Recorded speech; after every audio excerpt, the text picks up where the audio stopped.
empower women to lead. I'm your host, Kennedy Taylor, cybersecurity queen, foodie, and Miss Maryland 2023. Let's get to the episode.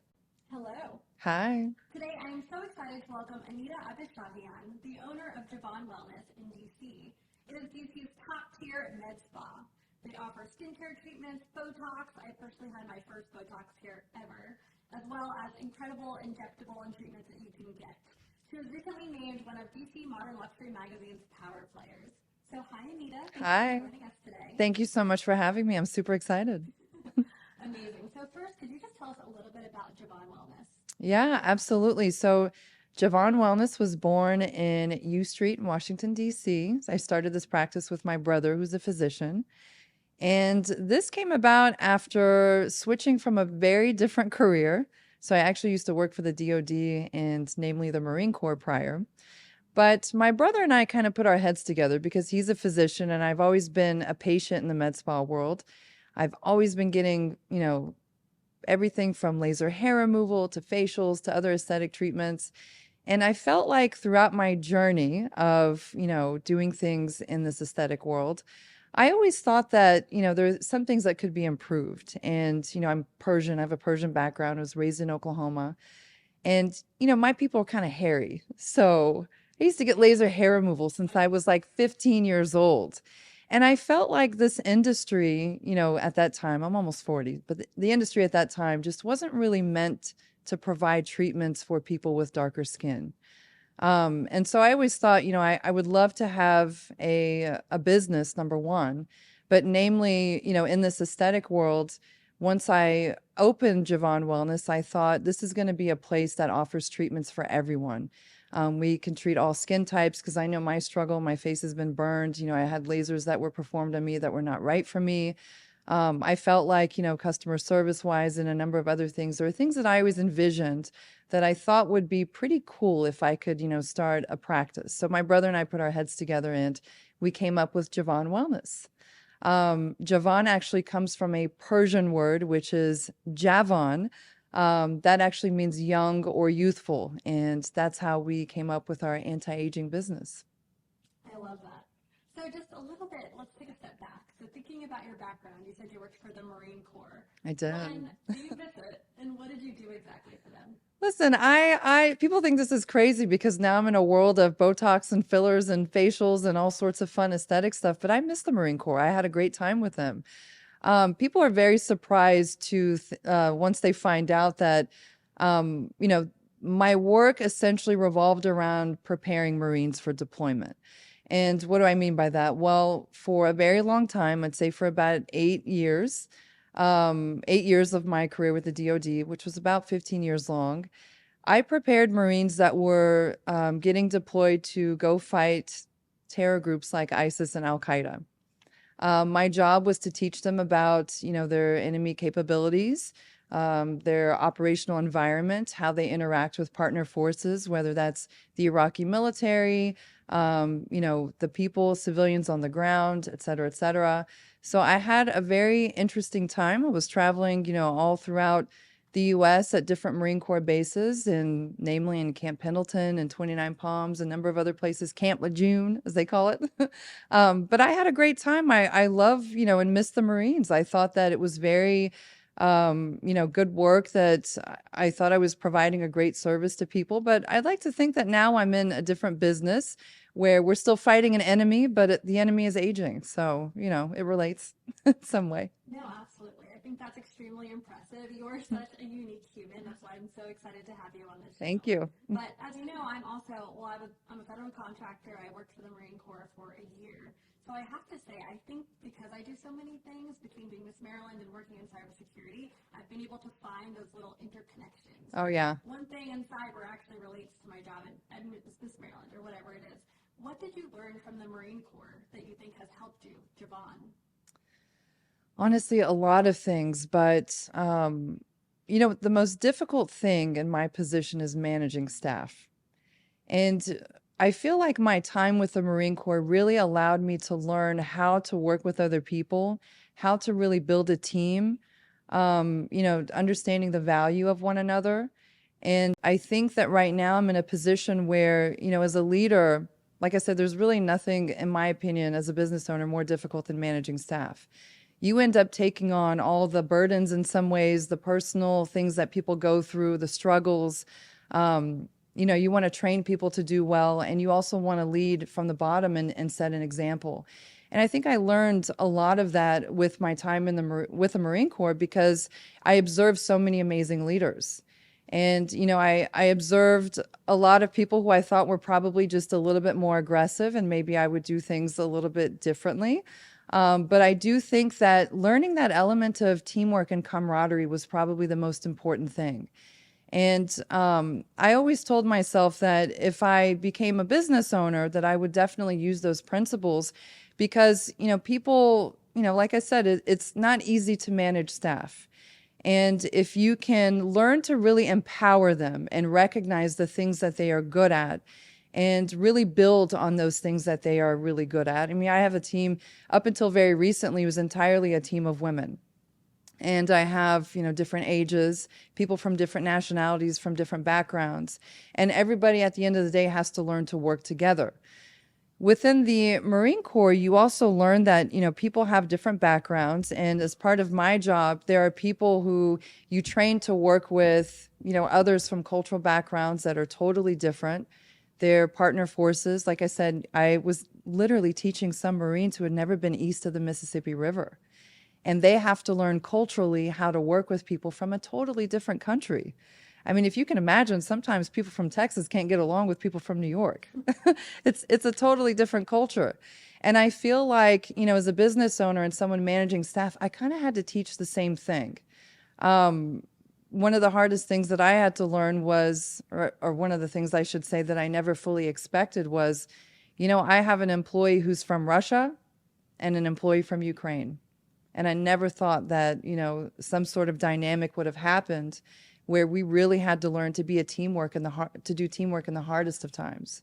I have Israeli, I have Palestinian. I have, during a number of things that have happened, COVID, we all dealt with so many different things, throughout these last 5 years of opening since 2018. And I really think that had I not learned so many things with the Marine Corps of building team and building on people's experiences, I think I would have had a harder time. So I'm very thankful for that. That's amazing. Long answer. And DC is such a melting pot that It is, yeah. continue to have people from so many different cultures. Oh, yeah, yeah. Right now, I believe your job is very hands-on, right? Aren't you director of operations? I am. Listen, I do my payroll. Oh, my goodness. I will go in the clinic and I'll start cleaning up things if I need to. I mean, my staff is pretty good about all that. I fixed the roof or the ceiling a couple times. Issues have happened. You do everything. When you're a business owner, you really have to do everything. I mean, I do that intentionally because I also want my employees to see that I'm not above anything. And so I think that's pretty important. That's amazing. Do you think you'll always be so hands-on?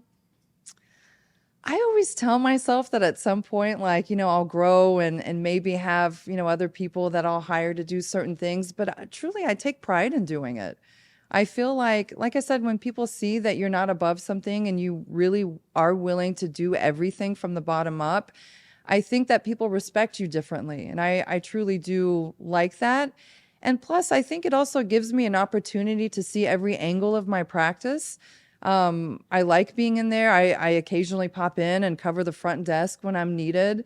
I can't do injectables and I can't do facials because I'm not licensed to do that. I have an amazing team that does that. But I actually do enjoy, all the things that I've had to do in every angle of my practice. I don't mind it. Good. Okay. So tell me a little bit about being a woman in business. You said that your brother, right? He's the other co-founder of this business. He is. So is there ever a time when people assume that he's the only owner? Oh, yeah. Yeah. Oh, yeah. I mean, look, in the very beginning, especially who am I, right? I had a background working 15 years in the DoD and I came in the aesthetic world. And people were very surprised at the fact that we opened in 2018 and literally a year later, we opened our second practice right on the dot, October 2019. And I think that people were a little bit weirded out that how is this girl who has no background, no experience in the medical aesthetic world, come in and start a business in this field and grow so quickly. And it goes back to, really understanding how to manage staff and manage people. I know where my talents lie, and that's where I decided to put my effort in building a practice. People do assume that, my brother has stepped in and he's like and he's the reason for the practice success. No doubt he has done wonderful things in the clinic. He is the medical director. He gives excellent guidance when it comes to the practice of medicine. But I do think that I had to really prove myself in this industry, and that wasn't very easy. And really, my battles were not, a gender-driven battle. It was a number of things. I'm not medically licensed, but I grew a medical practice. This is a field that traditionally has been dominated by men, and I think it's amazing that more recently there are so many women who are coming out, whether they are nurse practitioners or, whether they're estheticians, they're getting into ownership of businesses where they can actually lead in this aesthetic business. I think it's incredible. But I do think that I was met with a lot of challenges, and I'm still, I still face those things, and I still meet people who say, kind of look at me as if, how is it that someone who really shouldn't be in this industry is growing so much in this industry? But I take that as a compliment. It's kind of cool to be the underdog and doing unexpected things. So that's fine. Absolutely. And the women listening to this podcast are most likely in the same situation. Whether they're business owners or they work in a specific field, they're going to experience some sort of adversity. So, oh, yeah. Well, thank you for saying that they're not alone. You're not alone. I'm not alone. It happens to me all the time. But what advice would you have for them? Where do I begin? I mean, I actually finished a book very recently on how to open a med spa, and I try to give as much advice as possible. I can't wait until that comes out. But when women start a business, I think that they're under the most unnecessary pressures ever. People think, before I started a business, I thought I'm going to be a boss, right? Like, people use that word so loosely, and I don't think most people know what it means. Because we look at Instagram and we look at social media, all these different things, and we think about what an image of a boss is, right? And it's really not that. I mean, I always thought, oh, I'm going to be a boss. I'm going to own my business. I thought I was going to sit at the top and, the money was going to start rolling in and I was just going to hire people to do everything. And once I actually got into it, I realized, no, this is really hard work. And not only that, but I think us as women, we have this pressure to present something physically about ourselves and maintain an image of being a boss. And that's fine, but we also have to recognize that it's okay that you can't do it all. I think one of the worst advice, pieces of advice that I got in the very beginning was, you can do it all. Look at yourself in the mirror and tell yourself that you own this and you can do everything. And I think that sets a really improper expectation for women. Like, listen, I'm not going to wake up every morning at 6 a.m., get to the gym, fix my hair, do this, do that, have a super productive day in the clinic, check all my boxes and be done with it. I'm going to have some struggles today, and that's fine. And having those struggles, I think, are what build you and build your success more. You learn to get better at it. There are things that you will not check off on your checklist every day. There are days where your hair's not going to look perfect. Your hair Today is might be always perfect. one of my days. There are days when your makeup is not going to look perfect. There are days where people are going to stress you out. You're not going to make it to dinner with your friends. You're not going to be the best boss ever. You're going to be stressed out, and it's because you're human. And like I said, the worst piece of advice that someone can give you is to say you can do it all and every day is going to be great. Just believe that you're going to do everything. No, set your expectation. Accept the fact that there are some days that things are going to go wrong and own it and just do better the next day. Keep pushing, keep moving. I love that. Every time I see you, I think you're so positive. Like, you just radiate positive energy every time you walk in the room. So I'm really happy to hear that. And also, how many locations do you have now, by the way? So U Street opened 2018, Ballston opened 2019. This location, which we are sitting in, opened Doomsday, March 2020.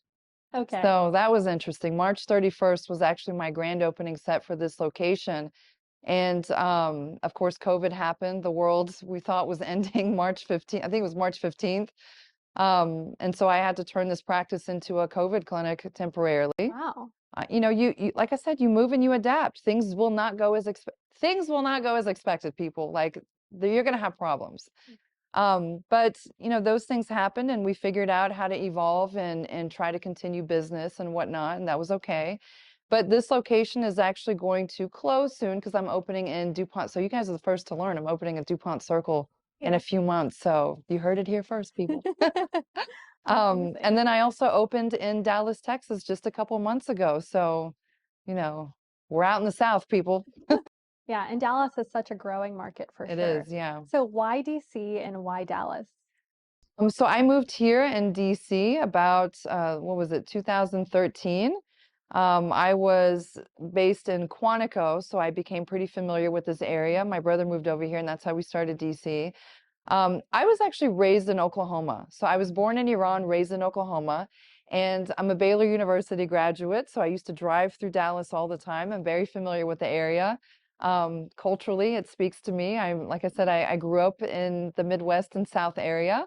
And my brother actually went to medical school with my business partner out there. She's an anesthesiologist, and I was introduced to her through my brother. And looks like it's all working out. So I'm excited to continue seeing where else I can grow. Good. Do you visit Dallas often? I do. I'm actually leaving in 2 days. So operationally, I still try to be as active as possible. Of course, there's distance, and that becomes pretty difficult. But I've got a great manager over there. I think we have a wonderful team, and I know that it's going to be, growing and successful. It'll take some time, but I'm excited to see what the future holds. Good. No, that's very exciting. And I would love to hear about any next steps or plans you have. You briefly alluded to a book that's coming Oh out, so yeah. tell us more. So I decided, because I had such a complicated journey and a lot of lessons learned, I thought, well, how can I use my history and my journey to help other people? And in fact, I think in DC alone, I feel like every couple months I hear about a new med spa that's open, and I don't see it as competition. I think it's great that, more and more people are learning how to grow in this business. And I think that there's definitely room for us to help each other because, my menu is not 100% the same as someone else's menu. We refer people to other places all the time. So I decided, with all of my hard lessons learned, to write a book on just my journey and some things that some people should know as far as how to open a med spa. There are some limitations that people should know and accept. There is a leadership mindset that I think people should have. There's a tremendous amount of focus, and there's, like I said, going to be some hurdles along the way, and it's really good to know those things beforehand. I've already started on my second book, so that one is called, well, I don't know exactly what it's called yet, but it's based on the subject of how to manage your staff. I think that that is one of the most heart-wrenching things in business. And I've learned that one of the most challenging things that other med spas have to deal with is that it's really hard to keep, your employees happy and create a really good team environment, and, really reduce turnover rates and things like that. So I learned a really shocking statistic about how fast, people look for other jobs, and the turnover rate within practices is actually pretty high. So what can I actually do to help that? I've had the same providers for a couple years. I've had zero turnover among them. So I thought that it would be nice to kind of share the wisdom of what's worked for me, and hopes that other, men and women who are wanting to open med spas can actually, maybe make a few less mistakes than I did.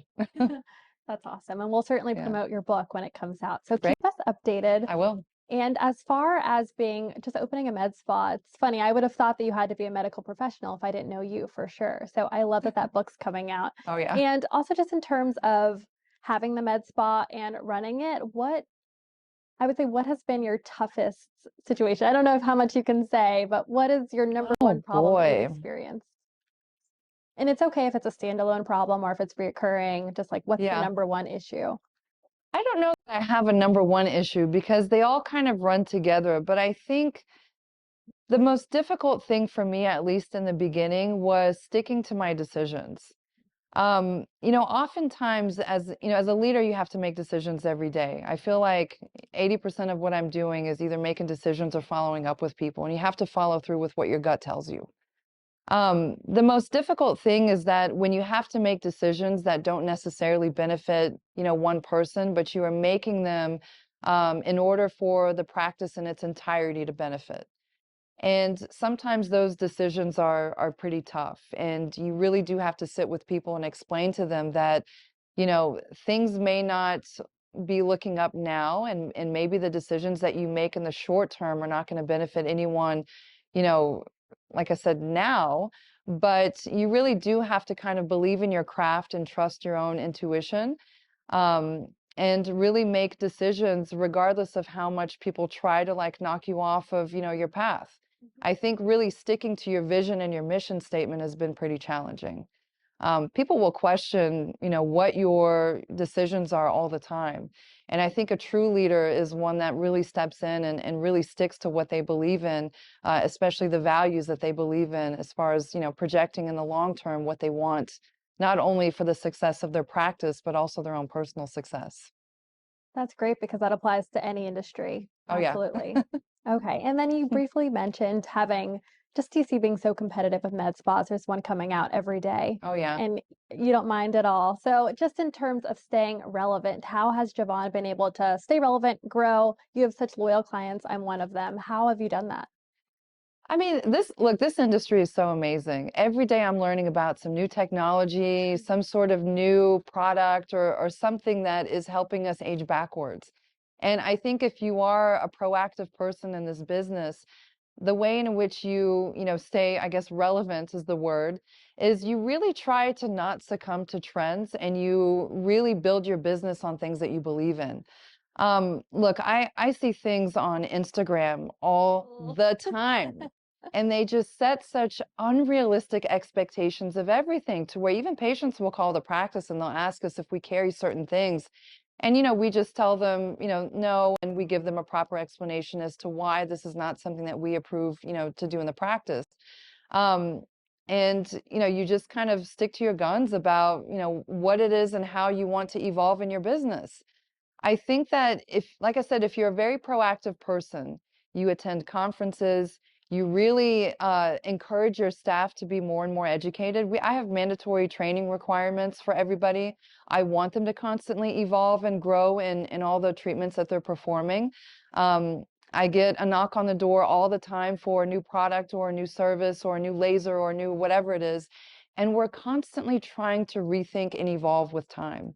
And I think that's important, is to really keep up with medicine and see what new, offerings and availabilities are out there, but don't succumb to all the trends on Instagram. I think it's very dangerous.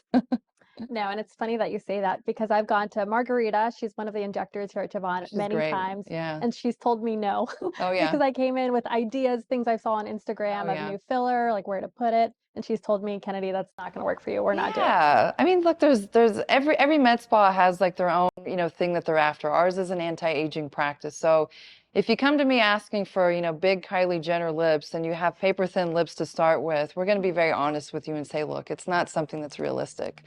I don't like it when people show photos of what they see on Instagram because people don't realize how much they're filtering themselves and, a number of other things. Let's I just do be that realistic. every time I come here, by the way. I bring a photo and she's always like, no. Exactly. I mean, look, take your own features and appreciate what you have. Let's start with you as the foundation. Let's not start with Kylie Jenner or whoever it is on Instagram. Let's start with you as the foundation, and let's find out if you want something that we can enhance, we can always do that. But appreciate what you have. Everyone's got their own, beauty, and there are things that we can do to, enhance and treat skin and make, certain improvements. But if you want to do a full change on yourself, I would say that we're not the practice for you. We're all about enhancing what people already have. I love that so much. And I appreciate being told no because you don't even realize sometimes what you're asking for, that you're asking for so much and it's drastic. Oh, amazing. Yeah. We get that a lot. And I have to ask, because you're so busy, you're always here, there, doing everything. Do you ever have time to balance life in there too? Oh man, I'm going to give you a very honest answer, is that I have room for improvement. I'll tell you, before I became a business owner, I was in the gym all the time. I felt good about myself, was constantly working out. I spent a lot of time with friends, did a number of things, but I do think that a lot of that has slowed down. But look, I'm building something here. I'm okay with that.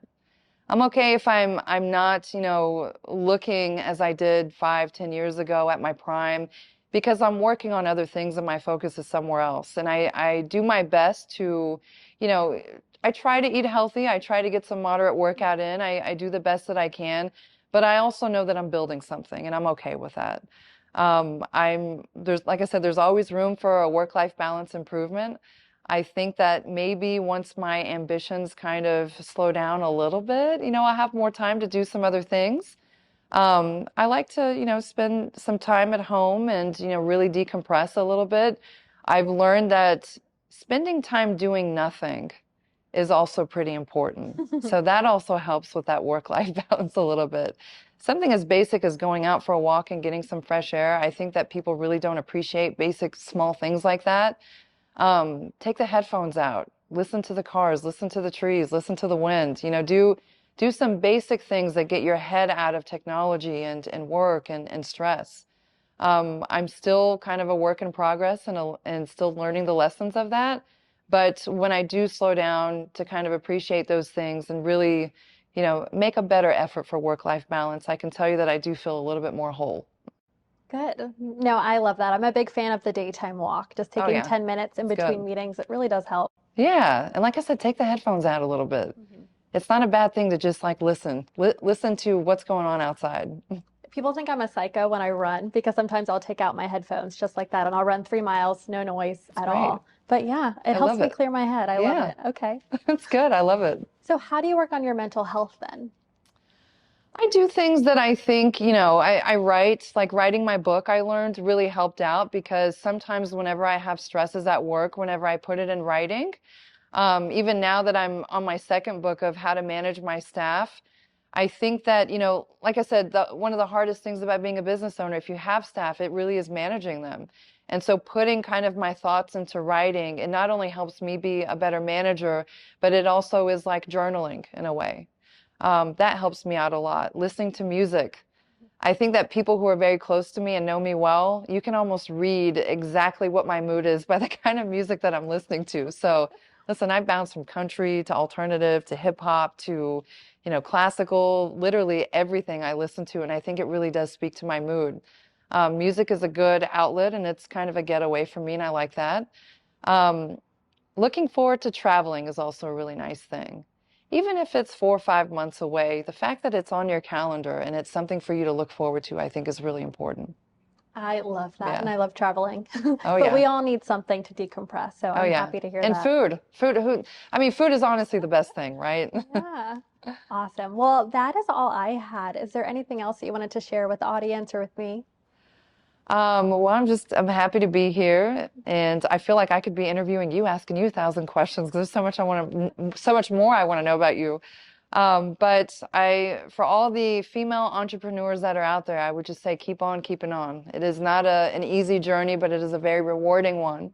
And also just, if people try to detract you and if they try to steer you off your path, just keep your goal in mind and know that it's not going to be an easy road to get there. But just hard work and diligence. Just put your mind to it. Accept the fact that things will not always be perfect. And like I said, just keep on keeping on. Taking that one to heart. Thank you so much, Anita. We appreciate Thanks, your time Kennedy. today. Thank you.